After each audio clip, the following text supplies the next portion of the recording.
प्रिय दर्शकों और श्रोताओं, जय सिया राम, जय श्री कृष्णा। श्रावण महीना का प्रमुख व्रत मंगला गौरी व्रत है। मंगलवार को श्रावण महीने में यह व्रत किया जाता है। भक्तिमती माताएं मंगला गौरी का व्रत बहुत श्रद्धा पूर्वक करती हैं। मंगला गौरी व्रत की कथा कहानी आप वीडियो चैनल के माध्यम से सुनिए।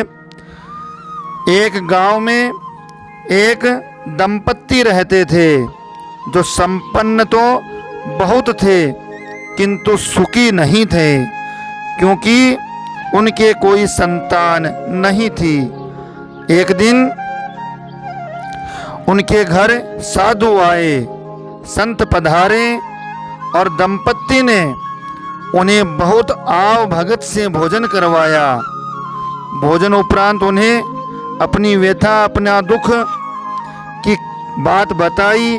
साधु महाराज ने उन्हें माँ पार्वती का जप करने को कहा।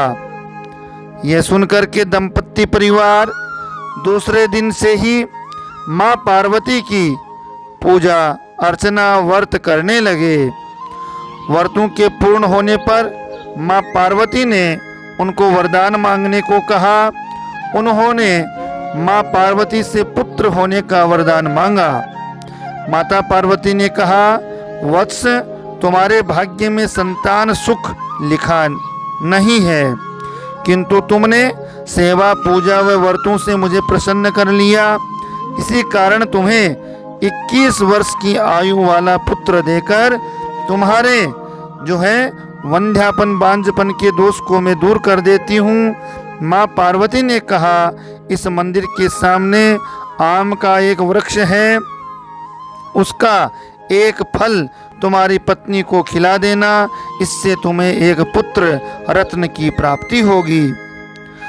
वह आम के पेड़ से केरी तोड़ने के लिए पत्थर मारने लगा। वहाँ एक गणपति की प्रतिमा भी स्थापित थी, सो एक पत्थर उसे जा लगा। इससे कुपित होकर के गणपति जी ने श्राप दे दिया कि तेरे पुत्र की मृत्यु सर्प के काटने से होगी। बेचारा नियति के खेल पर हंसे या रोए, पुत्र हुआ नहीं, श्राप पहले ही मिल गया। सोचा चलो यह तो पक्का हुआ कि पुत्र होगा, और वह कच्चा आम केरी को ले जाकर पत्नी को दिया।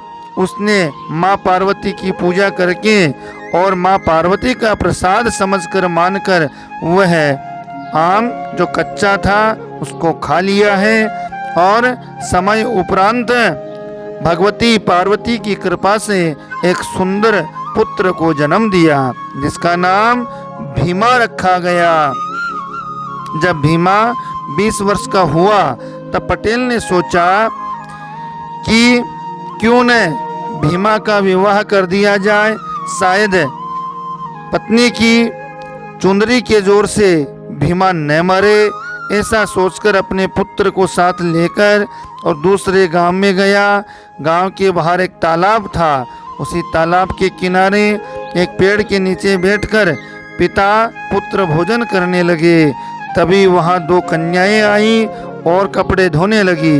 कपड़े धोते धोते एक ने कहा, मंगला, श्रावण लगने ही वाला है, मैं मंगला गौरी के व्रत करूंगी, तुम भी कर लो। इस प्रकार से सौभाग्य का दाता यह व्रत है। सोना गौरी तब दूसरे ने कहा, कमला तू ठीक कहती है, यह व्रत मैं भी करूंगी, इसकी विधि विधान सब बता देना, मैं इसे अवश्य करूंगी।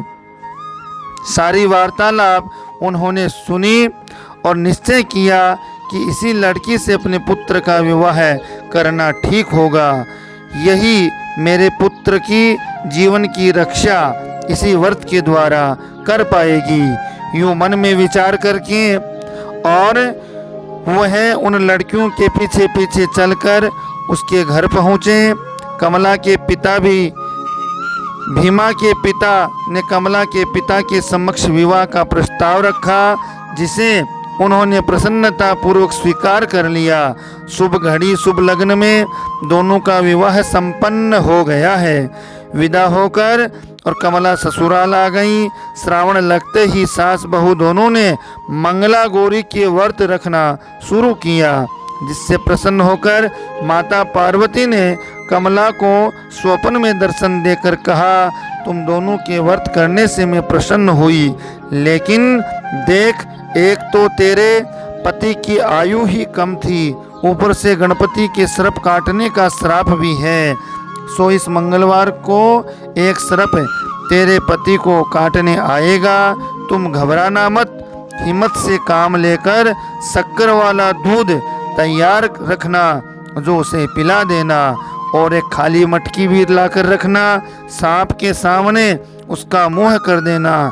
सांप दूध पीकर मटकी में आराम करने चला जाएगा। तुम मटकी के ऊपर कपड़ा बांध देना और उसे जंगल में ले जाकर छोड़ देना। संकट टल जाएगा। सुबह स्वप्न को सच मानकर कमला ने चुपचाप एक खाली मटका लाकर रख दिया। मंगलवार को पार्वती के निर्देश के अनुसार मीठा दूध लाकर रखा। पास ही मुंह बांधने को कपड़ा और मटकी रखी। तभी ये काला सांप आया। कमला ने झट मीठा दूध रखा। सर्प ने दूध पिया, मटका में जाकर सो गया। कमला ने मटकी का मुंह चतुराई से बांध दिया। सुबह उठकर सबको ये बात बताई। सर्प को जंगल में छोड़ आए। सर्प मटकी देखकर दंपति को विश्वास हो गया कि उनके पुत्र जीवन की रक्षा हो गई है। इस प्रकार से सास बहू दोनों ने व्रत पूजा करके 5 सेर आटे का चूरमा बनाकर प्रसाद बांटा। उससे जानकर अन्य लोगों ने भी यह व्रत किया है। इस प्रकार से मंगला गौरी व्रत में माँ पार्वती ने उसकी मनोकामना पूर्ण करी और अखंड सौभाग्य प्रदान किया और संकट की निवृत्ति करी है, संकट से रक्षा करी है, विपदा को टाला है। इस प्रकार से ये मंगला गौरी व्रत श्रावण में हर मंगलवार को किया जाता है। आप सभी कहानी कथा सुने और वीडियो चैनल को लाइक शेयर सब्सक्राइब करें, घंटी के निशान को जरूर दबाएं। अपना स्नेह प्रेम इसी प्रकार देते रहें। अपने स्नेहजनों, मित्रजनों, परिवारजनों को लिंक जरूर शेयर करें। आप सभी को जय सिया राम, जय श्री कृष्णा।